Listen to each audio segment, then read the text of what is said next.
Okay, Mr. J, you counsel people, right? Yep.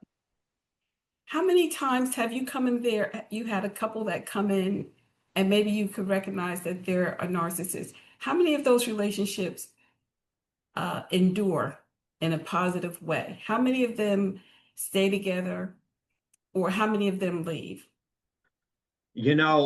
To answer your question, Mm, uh, if somebody is, and I know uh, we're talking about certifiable narcissist because obviously a lot of people like to throw that term around nowadays. We're talking about the actual certifiable, the 5+ traits that you need. mm, I'm going to be honest with you, very few will be able to have a successful relationship.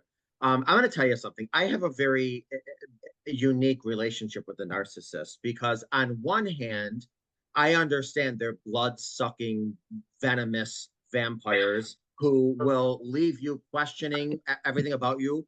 And they're a big mind F. While you are mm. with a narcissist and for long after, you have a big mind F. They F your mind up.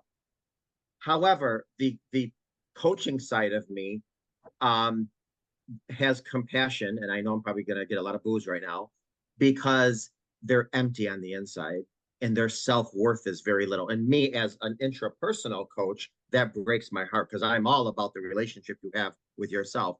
And these people are so completely disconnected with themselves, and they have little to zero self worth, as Stuart was saying.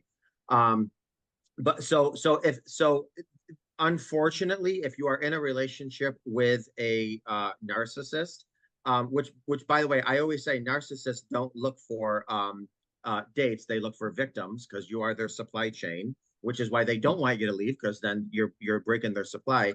The best thing to do is really separate and do as much little contact as possible. Now, some people can't break it off completely because now you're co-parenting, which is a nightmare. My heart bleeds for the people that have to co-parent with a narcissist. But to answer your question, very, very few.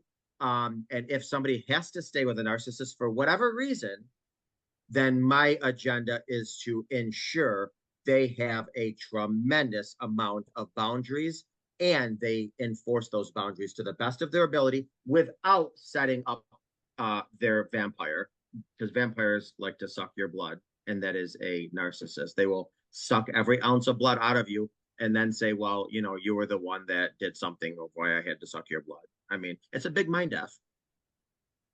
So love is not enough. Oh, no, no, no, no, no, no, no, no. Well, first of all, you have to have self-love, and that's what they lack. So no, absolutely not.